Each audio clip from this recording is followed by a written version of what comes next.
So my name is Erica. I am one of the co-conspirators for the Women of Color Collaborative. Thank you all for joining us for day 2 of our walk week. This was the brainchild of myself and my co-conspirator, who is the queen behind the scenes, Nicole Kemp, who is keeping all of our technology moving and shaking for us and making sure that we are staying. She just said, "What's up?" in the chat box, and that's about as far as it's gonna go for her. Like any good duo, we have our roles. We have our roles. So thank you all for joining us. I will not be long-winded because the highlight of our evening is really our panelists today. And so I want to just quickly share a little bit about the Women of Color Collaborative. We are located in Nashville, Tennessee, and we have been around for about 2 years or so now, really creating opportunities for women to work, play, and build together. And we do that very intentionally as a collaboration, bringing in the expertise of the folks who are around us to execute programming and to offer up opportunities for us to learn and grow and thrive together. And so Walk Week was really born out of necessity. We have amazing folks in our network who are doing great things and simultaneously struggling. And just to be very honest with ourselves, we all sort of live at the epicenter of that tension right now. And so we thought, what a better way to bring folks together than to talk about the ways in which one, being honest about our struggle, but then two, being very open about the unique ways in which we are able to still shine right now. And so today I am joined by 4 amazing women who span across, we did the right math, y'all. It's technically only 2 generations. However, they're at sort of opposite ends, right? The sort of bookends of the generations. Regardless, what we know to be true is that any type of identifier is only one way of understanding or seeing the world. But what I appreciate is that each of these women bring their own unique perspectives, their own voices, their own experiences, really with them to every space that they exist in. And I think it's so beautiful. Each of them have participated in a variety of Women's of Color Collaborative, not only programming, but existence, from board members to founding members to travel partners across the country and beyond, anchors to some of our really critical and pivotal programs. And so we are truly fortunate to have them in our network and excited for everyone to share. So I'm going to introduce each of them, and we're going to see right now to see if technology is working. I'm going to actually pause for a second. Nicole, what screen can you see? Because mine is not jumping the way we were thinking before. It is not. I see you. You see me when I'm talking? Could everybody else see me when I was talking? That's what was happening? Okay, so it's just my screen. No, it jumped to Nicole when she spoke. It jumped to Nicole too when she was speaking. Okay, I think it's happening now. There was something glitchy happening on my end. So just want to make sure that folks are able to see the speakers, because that's who we're here. So since Latanya's on my screen now, that's who I'm gonna chat about first. Latanya was brought into my world through a professional leadership development program that we were both a part of, and quickly realized that there was much more there for each other, and ways that we can build and learn and grow for and with each other. And we are so fortunate. She was one of the founding members of the Women's of Color Collaborative. She did our initial Women's of Color Collaborative cohort, which is an amazing sort of our anchor program. She has helped us sponsor events. We've been a part of her events, and she's just an amazing being. And she brings a very specific frame of reference when it comes to sort of workforce and workplace development as a part of her sort of full-time world, and how she embodies and lives her truth out in that space is truly admirable. So we'll hear from Latanya in just a second. And then we have Annie. Annie, we met Annie through one of our programs. I don't think either of us, Nicole or I, knew who Annie was before that. And then this amazing big personality in such a tiny body sort of came like a storm. And she has been such an important part of our world ever since. She currently serves on our board. We have traveled across the seas together and back. And she is just such an amazing advocate in the community. The way she navigates in her perspective and her identity always challenges Nicole and I to think about our programs in different ways. And so we're really, really fortunate to have Annie with us. Next, we will go to Rokisha. Rokisha and I have lived many, many lives together. And so between growing up in Detroit, and so we get into some cultural, geographical, all of that, to working with some amazing and challenging organizations across our community. We have been on the front lines together in moments of crisis with our families, with our communities, and we have also been in front of the people with the shiny shoes on raising the dollars. And what I love most about her is her ability to navigate all of that with such integrity and dignity, and with a voice that is so uniquely hers. She was absolutely the first person that I wanted to hear from in regards to this topic. So we're super excited to have Rokisha with us. And last but not least, we have Jordan, who showed us her cup earlier. So Jordan, Nicole and I have known Jordan for a very long time, and she has been woven throughout our lives in probably the most beautiful, dynamic way, from literally programs that we were running as youth service providers with a local nonprofit to now serving on our board.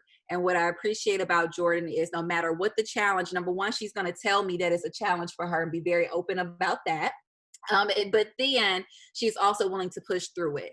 And there's nothing more fulfilling than to see young people that you worked with when they were our babies, now being someone who is legally help responsible to run your organization. And there is just such an honor to be able to share in these spaces with her, to learn from her, to grow with her. And she always reminds us that the young folks got something to say. So we got Jordan in here to represent. So without further ado, I'm going to ask Latanya to just share with us a little bit about yourself, very little, whatever it is that you feel comfortable with sharing. And then we want to know how you doing today, girl. So my name is Latanya. I was born and raised in Washington, D.C., my hometown, and I believe my bestest friend is on the line, Sharina. I'm thinking that's her.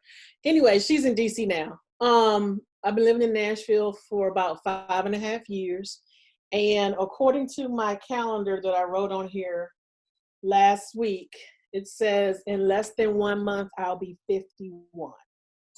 How am I feeling today? Whew. When I heard you introducing me, Erica, and you're always so near and dear to me all the time, I literally just wanted to tear up because I'm like, she talking about me?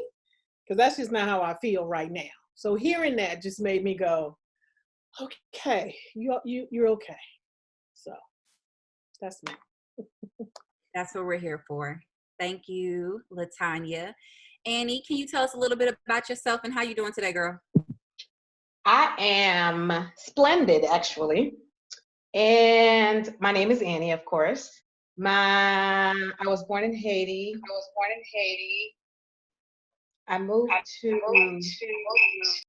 where? Can you guys hear me? Hello? Yes, we can hear you. There was feedback from a second, but we can hear you now. Yes, okay. I was born in Haiti, and I lived there for about 13 years before I moved to New York. College then took me to Nashville. I'm a Commodore.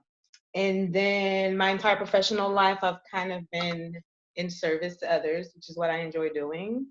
And I'm kind of transitioning to being a steward for healing, self-empowerment, and collective achievement right now. How you doing? Oh, I said I was splendid. That's how I started. Splendid. Thank you. Thank you, Annie. Rokisha, will you share a little bit about yourself and tell us how you're doing today? Hi, everybody. I'm Rokisha Bryant. I love the way you described me as well, Erica, so I'll let that just stay exactly where it is. I think of myself as the jack of all trades, master of none. I love to teach, talk, train, share, just do stuff with people. And so I'm just a helper at heart. And in the words of Erica the other day, I'm Gucci. And he's my favorite rapper too. And so yes, I am Gucci. Totally. That means great, fantastic. I couldn't be doing better right now. And for anyone who's not doing well, I send you my love. I absolutely told Rokisha I was Gucci the other day on the phone. Yeah, I was like, I'm Gucci. I'm Gucci. Thank you for sharing. Jordan, it's on you. Tell us what you want us to know and how you doing today. All right. Hey, y'all. I'm Jordan, the young one in the group. Right now, I'm working at the Sexual Assault Center as a trainer. So that means I go to different colleges and universities, helping build the capacity of professionals to respond to survivors. And before that, I was a victim advocate. Right now, I'm feeling good. Now, yesterday was a hard day. I was supposed to be in DC actually yesterday, and so really sad that I didn't get to make that trip, but today is better. I got a lot of sleep last night, woke up and did some stretches, and so I'm good.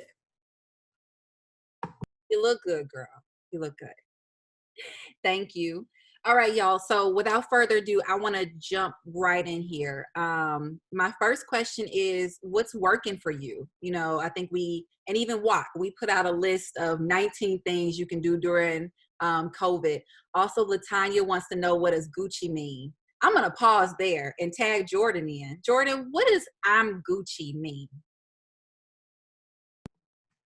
In the context that it was used right there, it just means good. And I think Gucci being like a top-notch brand is kind of like a top-notch feeling.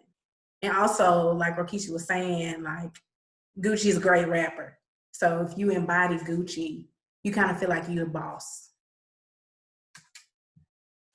And this is why she is the young one. Do you understand? Wisdom from all. Thank you for asking, Latanya. I appreciate when the panelists also participate in the learning. That's how we do community. So y'all, I would love for you all to share individually for you what's working. You know, like I was mentioning, Women's of Color Collaborative, we even produced a list of like, these are the 19 things that we're doing to sort of take care of ourselves during COVID. And there's a lot of debate, you know, on social media, especially of like, oh, if you're not being super productive, then you're lazy, when there is a true balance to a lot of this. And some of what I have felt is the pressure to conform to what my self-care, to what taking care of myself should be expected to look like right now. And so, Annie, if you don't mind, I would love to start with you. Tell us about what has actually been working for you during this social distancing. Yes. So structure's always been my friend. We started out with no structure, and that was not working for me. So kind of creating a schedule and following it. So wake up, I do yoga, meditate, workout. On Tuesdays, Thursdays, and Saturdays, I add a run into all of that. And the rest of the day is typically dictated by whatever task needs to happen. And every night, making sure that I journal and meditate again at the end of the night. So really, I guess being mindful of my mental state and monitoring that throughout the day as I'm going through the day, and engaging in a self-development task or project for as long as I feel like I need to, or until I feel like, okay, I've mastered it. So that's pretty much how I've been kind of going through the days. I would love for you to share, because you and I had a conversation, I think at a certain point when you were trying to figure out, okay, like me just being out here in these streets may not be working for me anymore. And I may need a little bit more structured now. And, you know, I was very honest with you of like, some of that is like capitalism, some of that is patriarchy, some of that is white supremacy. You know, I was the friend who named all of that for you. And then also said, but I know who you are. Yeah. And so find what works for you. Can you maybe talk to us about, I know I can use this language for you, what did you feel in your body? What were the signals to yourself that like, I need to shift? Like, this feels okay, but I know there's a different way that I need to be operating for me. Mm-hmm. So I was supposed to go to Puerto Rico, and then COVID happened and I couldn't go. So that whole week, oh, you were supposed to be with me. So that whole week, I pretended I was in Puerto Rico, so I did not do anything. And I was supposed to be back in Puerto Rico on the 24th, and then the 30th came around, and I still wasn't doing anything. So it definitely sits right here in the middle where you start to feel, okay, you've kind of been on the couch quite a lot. And the TV's been your friend, and I don't even watch TV as often. So it really sits in the midsection a lot when my body tries to signal like, hey, something just is not right. And that's what, and then I think that was that Sunday that we spoke. And then Monday, I feel like it was the 31st, was when I was like, okay, let's get this structure back into play so that this feeling can go away. Thank you for sharing. Jordan, would you mind telling us a little bit about what's been working for you? What are some of the practices, embodiments that have actually been serving you well during this time? So usually, like Annie, I'm really good with structure. I like to plan my day out, plan my weeks out, in advance. But I feel like the impact of all of this has changed, like with the day. Like some days I'm good, and I'm like, it's all right. And some days I'm not. And so I've actually been trying a whole lot of different things. Like I tried to wake up early I think the last 2 weeks, and like schedule everything, like stretching, having breakfast, having coffee, then getting on. But I noticed I couldn't really do that anymore. So I just really started listening to my own body. I stopped setting, because I'm still working from home right now. And so trying to keep myself on that work schedule really wasn't working for me at home.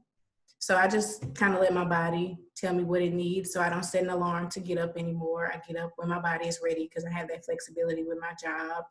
I go to bed when my body is ready to go to bed. And how I started doing my work week is because I'm noticing like Mondays are hard to get into. So I save the less labor intensive work for like Mondays and Fridays to kind of book in my week. And all the like really heavy task oriented stuff I have to do, I save for Monday, Tuesday, and Thursday. So that's what I've been doing. That's a really great strategy, tapping into which we talk a lot about in WALK, right? Like knowing yourself outside of crisis helps you understand how you need to come back to balance. I knew that no structure was going to work for Annie. It was not going to work. I know her well enough to know that it felt good for the moment and she was riding the ride, but eventually that was going to catch up to her. And so I thank you for co-signing. I appreciate it, Annie. And, Jordan being able to say, like, I tried this and this is not it, and being able to pivot and be nimble in that is super, super important. Rokisha, would you mind sharing with us a little bit about what's working for you right now?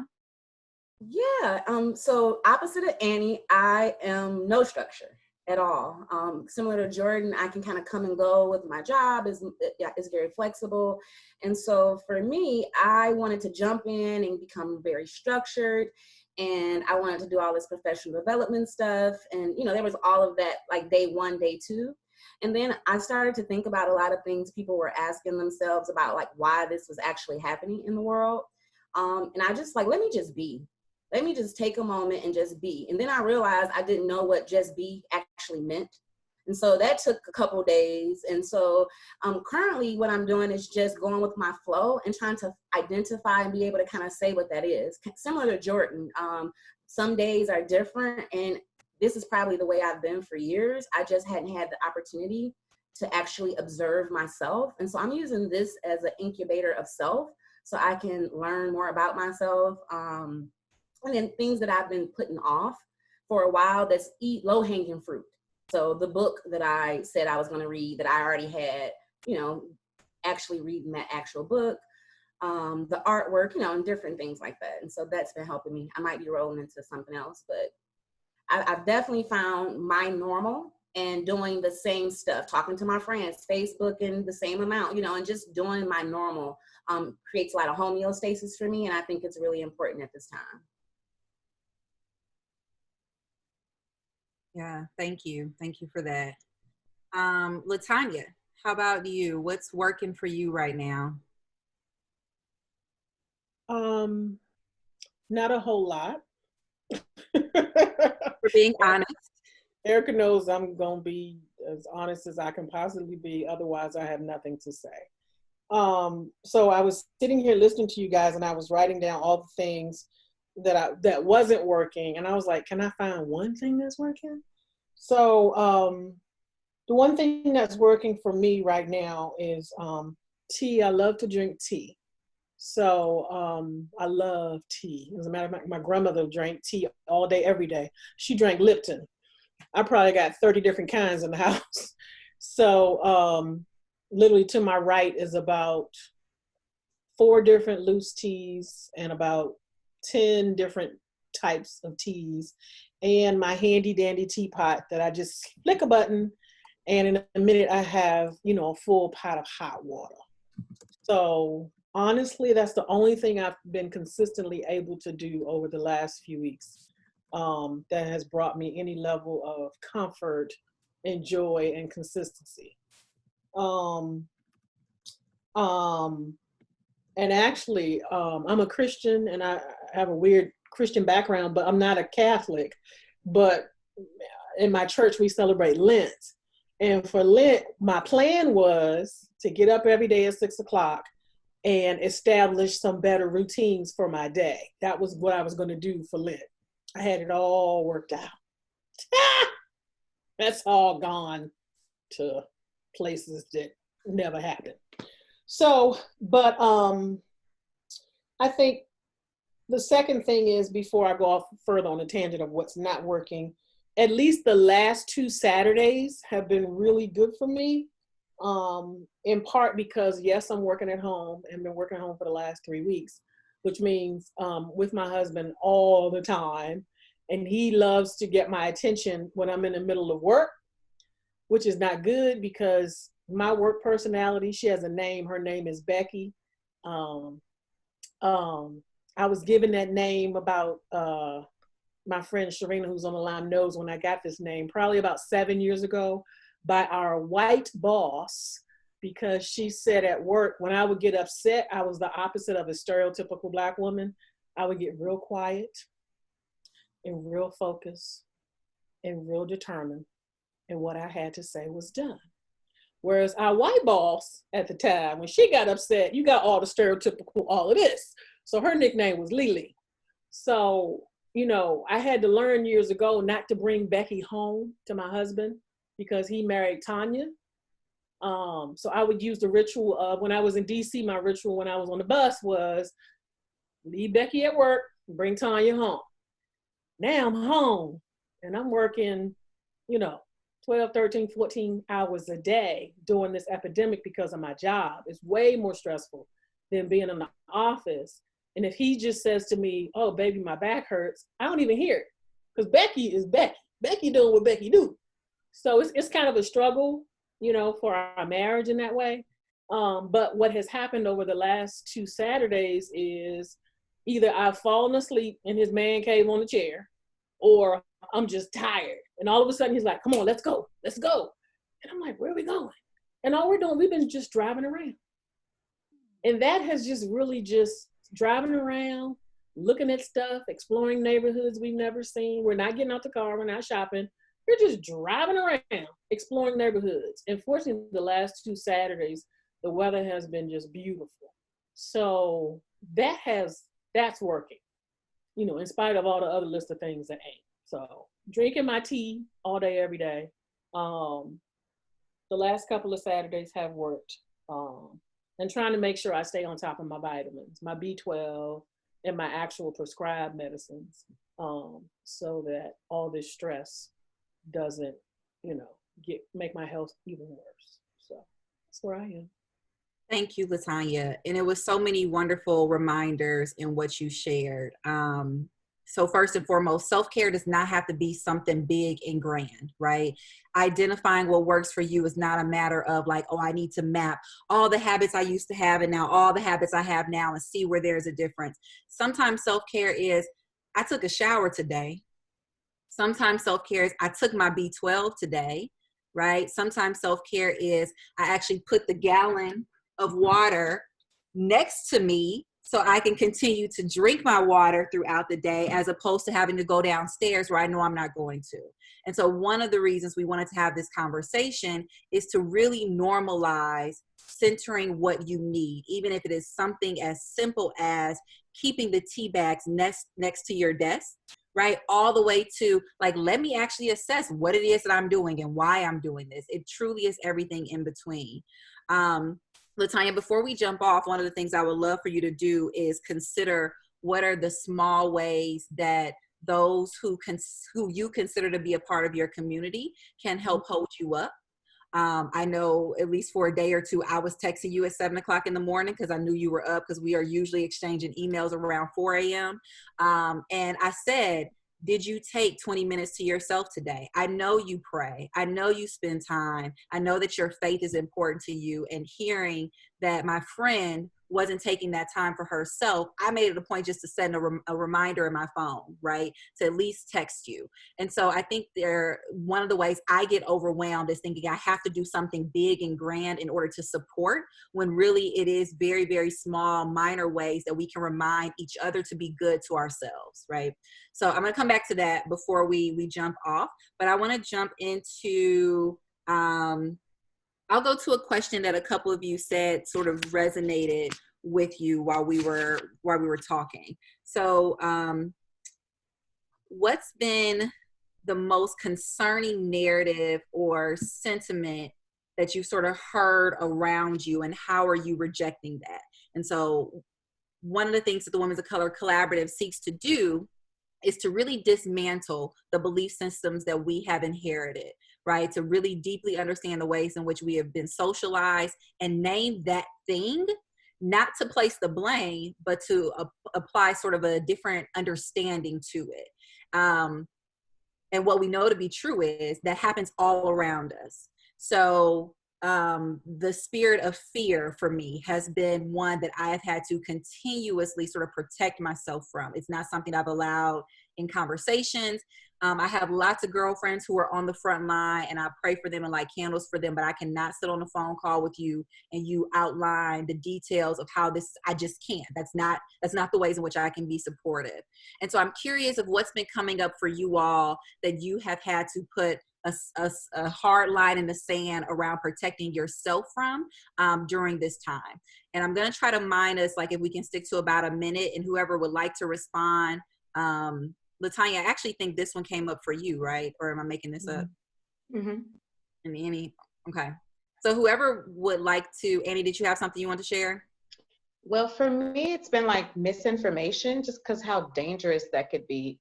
I can't tell you how many texts, like chain texts that I'm getting with like information that's just completely false. And because I know, like, once I get it, I'm like, before I completely, oh, this is false, I'll check it in different sources to make sure that it's valid and not valid. But I'm positive that a lot of people aren't doing that because of the number of text messages that I'm getting that are incorrect. So that's really been one of the ones. I have stopped watching the news. I kind of read it just on World Health Organization's website or the CDC's website, because I just need to make my own. I need to formulate my own emotions about these things, not take on projected emotions that the whoever the reporter is that's sharing the news. So like just the misinformation that have been coming through on text messages have been a little disturbing. The most disturbing being how somebody said, make sure you're in the house tonight because they're about to spray and disinfectant, like kill the coronavirus in the air. And I'm like, where do people come up with this stuff?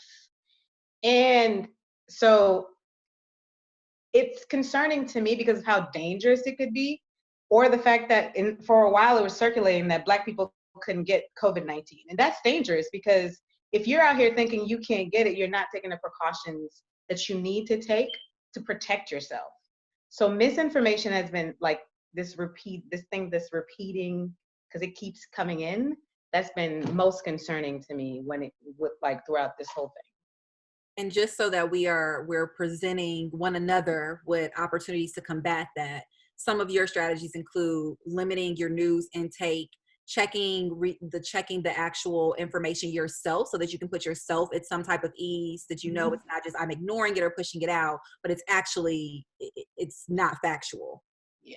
And as well as like texting people back and saying, okay, here is the link that has the correct information, because this is completely false. Like, here's a couple of links. You don't have to believe me. Take it from these different sources as to why what you're saying makes absolutely no sense. Got it. Thank you. Latanya, did you have anything to share?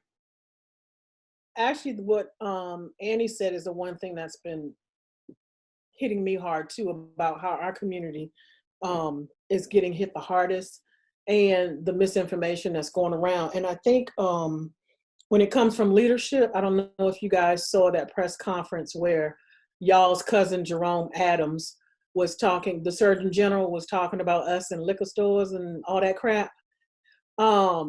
As opposed to, even if he wasn't prepared to have that conversation with the entire United States of America about how Black folks, I mean, at the very least, he could have addressed the fact that we are physical people. I posted this on Facebook the other day. We like to touch, hug, and give dap. That's just who we are. And not only that, we're loud, so we talk loudly. So that what that means is, if you do some of the research into the real stuff and not the fake stuff that's coming across, the louder we speak, the more of those particles come out of our mouth.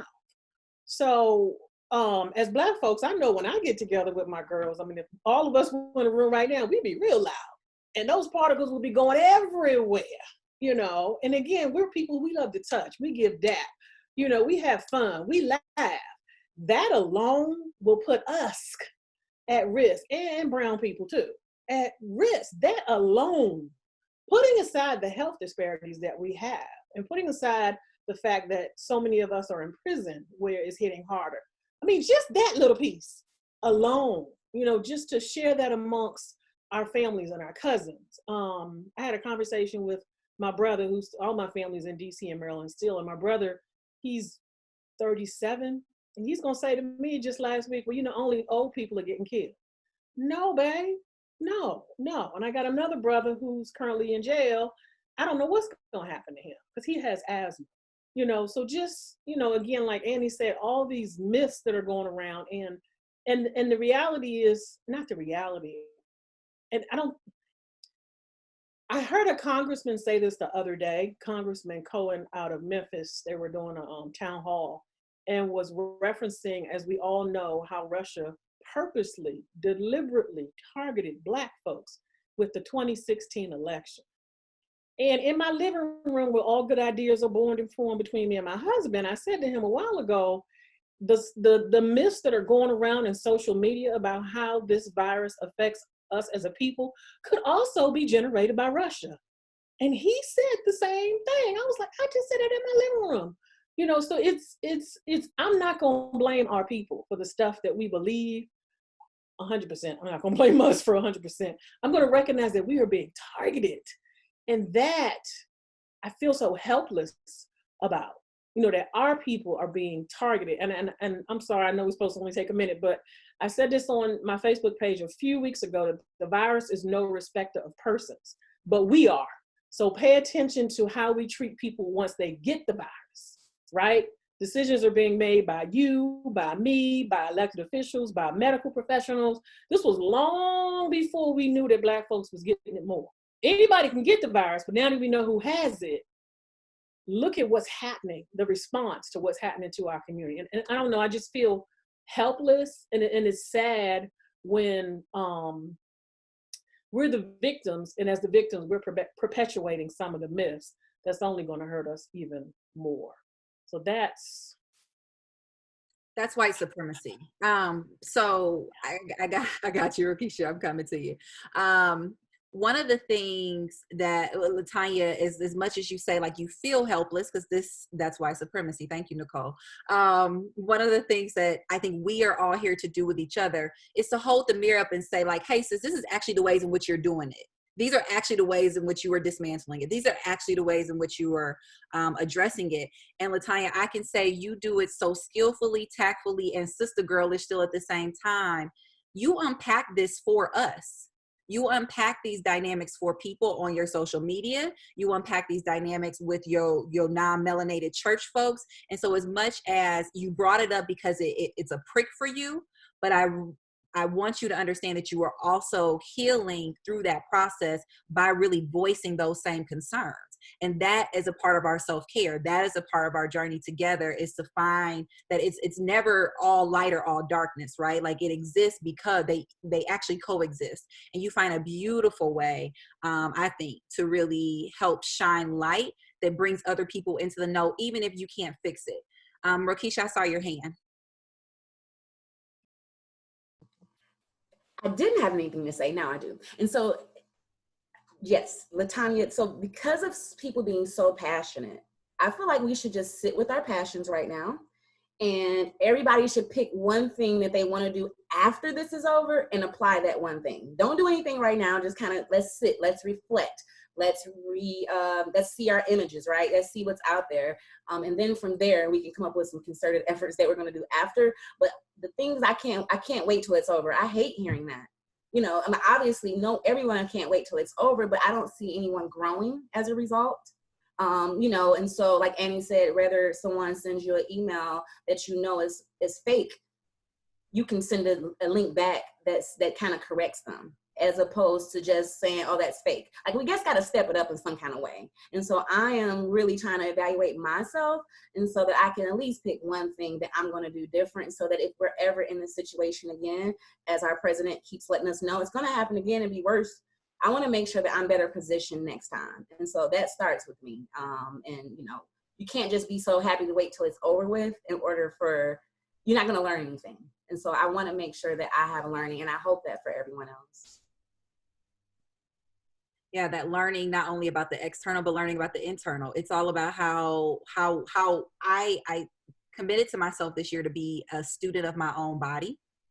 And so really deeply understanding how and why I'm reacting to certain things. And I think this is an ideal time, right? No time like the present to study your own reactions, your own positioning, and identify what you want to do different, if anything. Okay, y'all, I'm gonna jump because this next question, I think just about all of you shared that you would love to be able to sort of report out to all of us around. So our next question is around different aspects or dimensions of your identity, and how and if these various or different aspects have you become more aware of or less aware of sort of during this time of incubation or social distancing, and what ways have that showed up? So what ways have different aspects of your identity sort of amplified or sort of muted themselves that may have surprised you? And then what ways did you notice this? I'm going to try to keep us to 2 minutes each. So if I start waving, I'm counting us down, okay?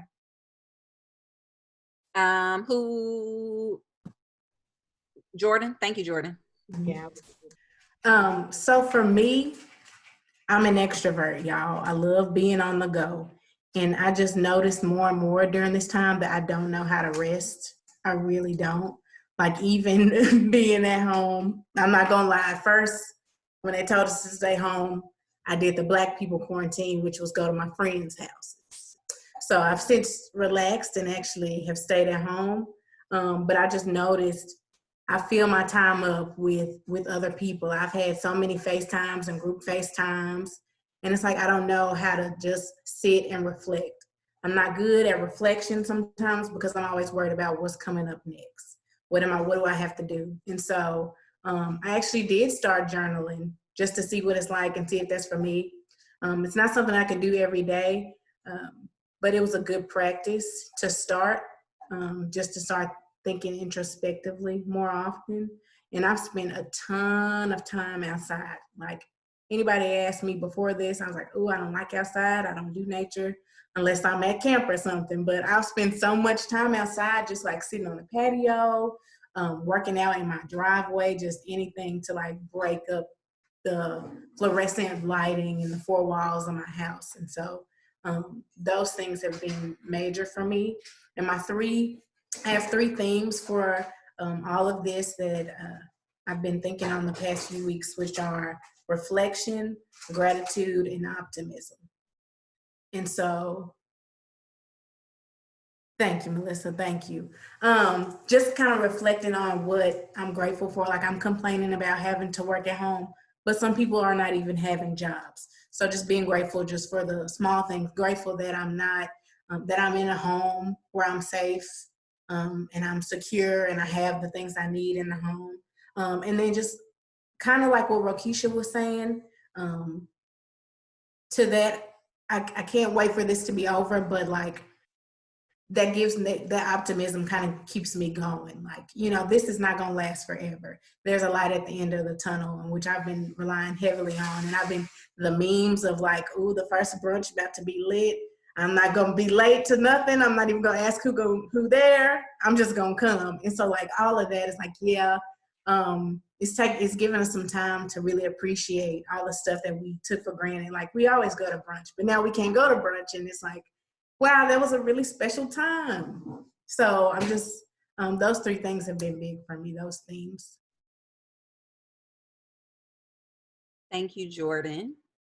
Annie, are you able to share with us? Yeah, so I have avoidant attachment.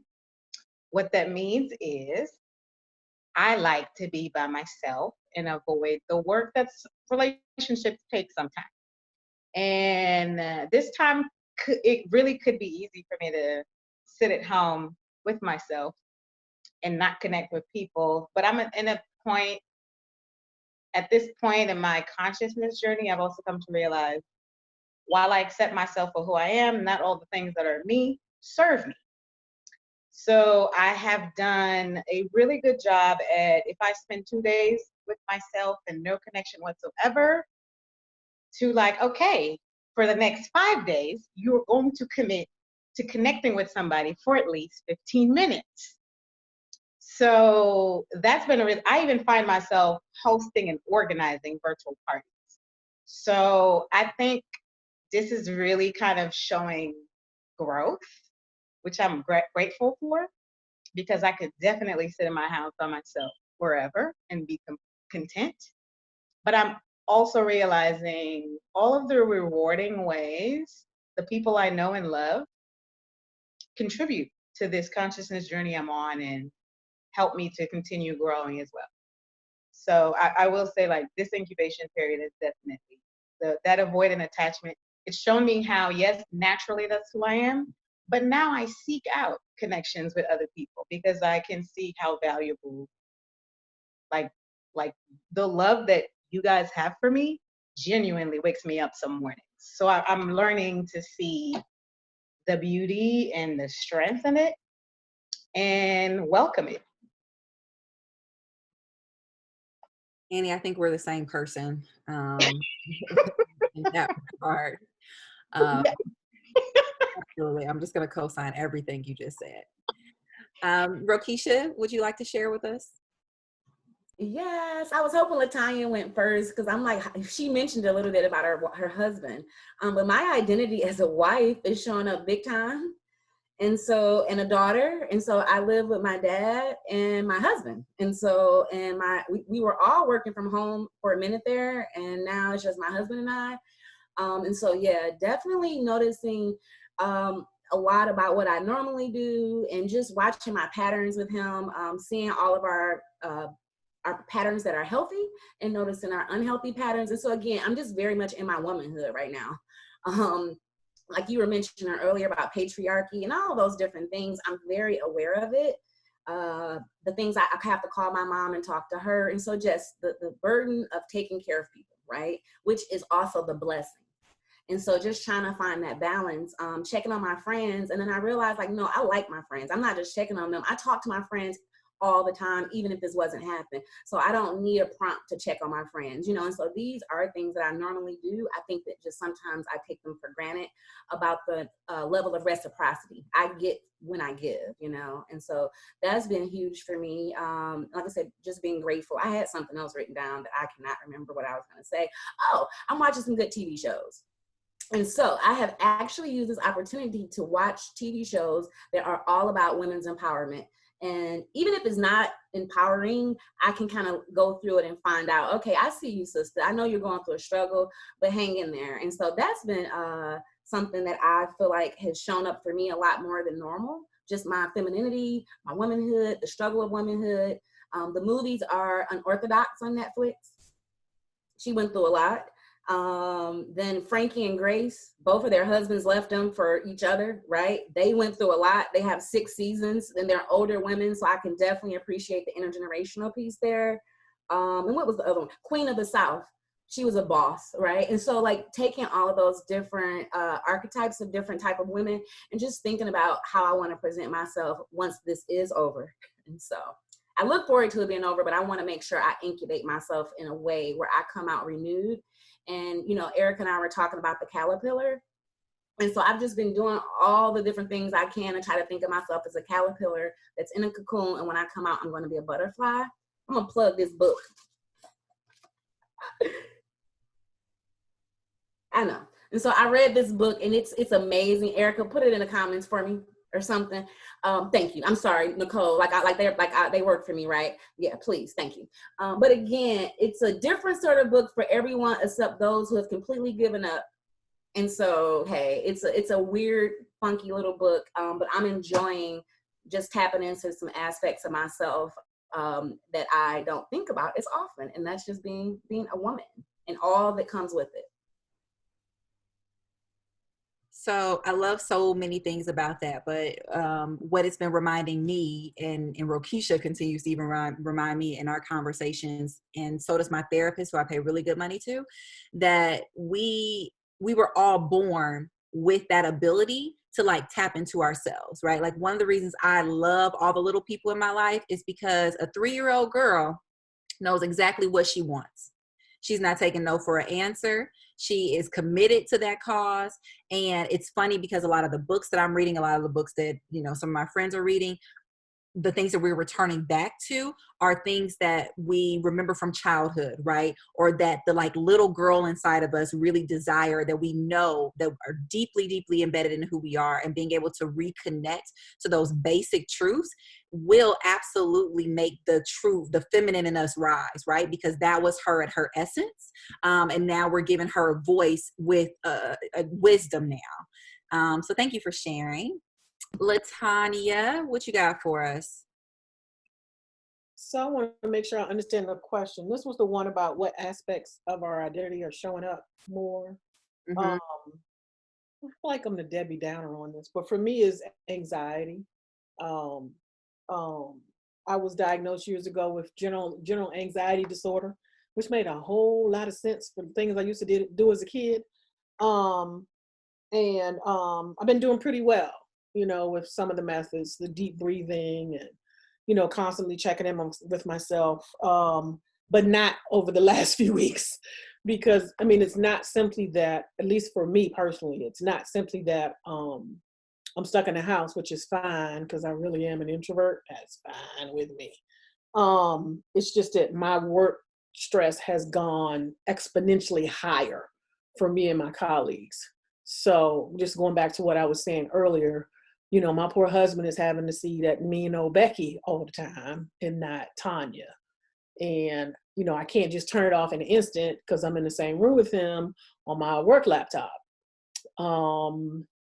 You know, worrying about my family, who one of my closest family members, actually my closest family member, I won't call her out, she's on the line, and my best friend is on the line, and my big sister's on the line, and none of them are going to talk because that's just who they are.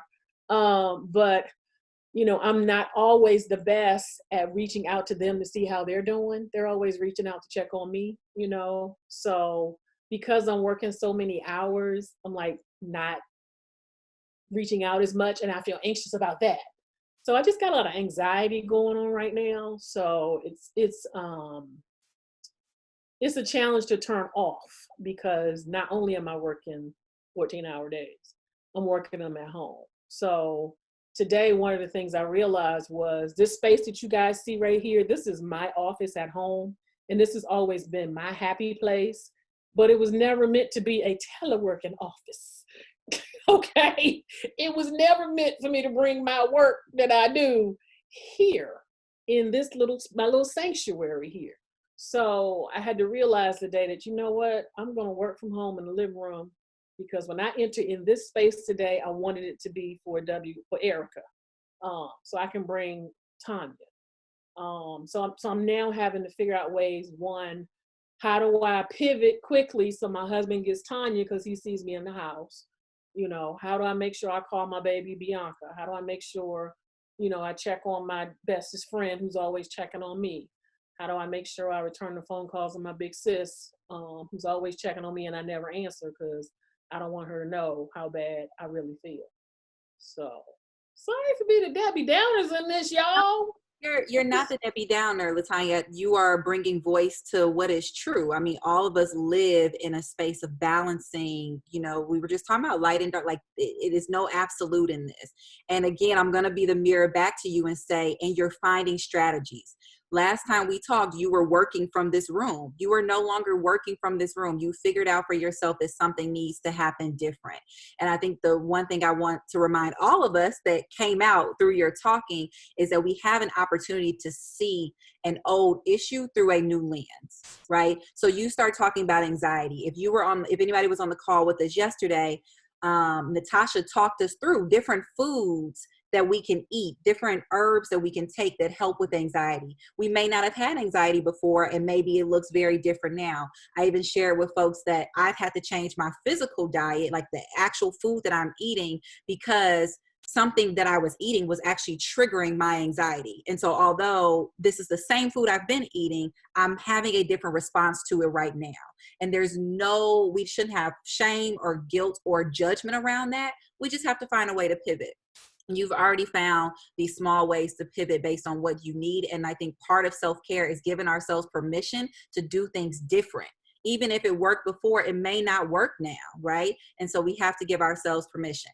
All right, y'all, we are almost at time. And so I'm going to ask us to do a really quick lightning round. Your final question is around, you know, I love thinking about the world as it should be. That's the organizer in me. If we were to eliminate some of the barriers that we've talked about tonight, some of the situations that individuals may be in, or it could be that this is actually just the reality, but we are in COVID, we are isolating, we are quarantining. What one piece of advice would you give other women of color based on what you have discovered for yourself to make sure that we are minding our mental health and our overall well-being during COVID-19? One piece of advice. I'm going to limit us to like 30 seconds. Ready? Anybody who's ready? Can I see somebody? Perfect. Jordan, we're going to go Jordan, Rokisha, Annie, Latanya. Ready, go. Keep that white supremacy out your house. Mic drop. I wasn't ready. Okay.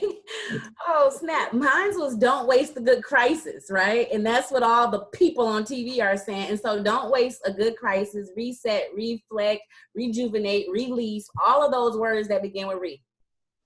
Loves it. I think mine is choose yourself. So whatever it is that you need to develop, choose you, because as the old cliche goes, you can't fill anybody else's cup if your cup is empty. You the same person you're going to be stuck with at the end of the day. It's just going to be you, sis. It's just going to be you. Latanya?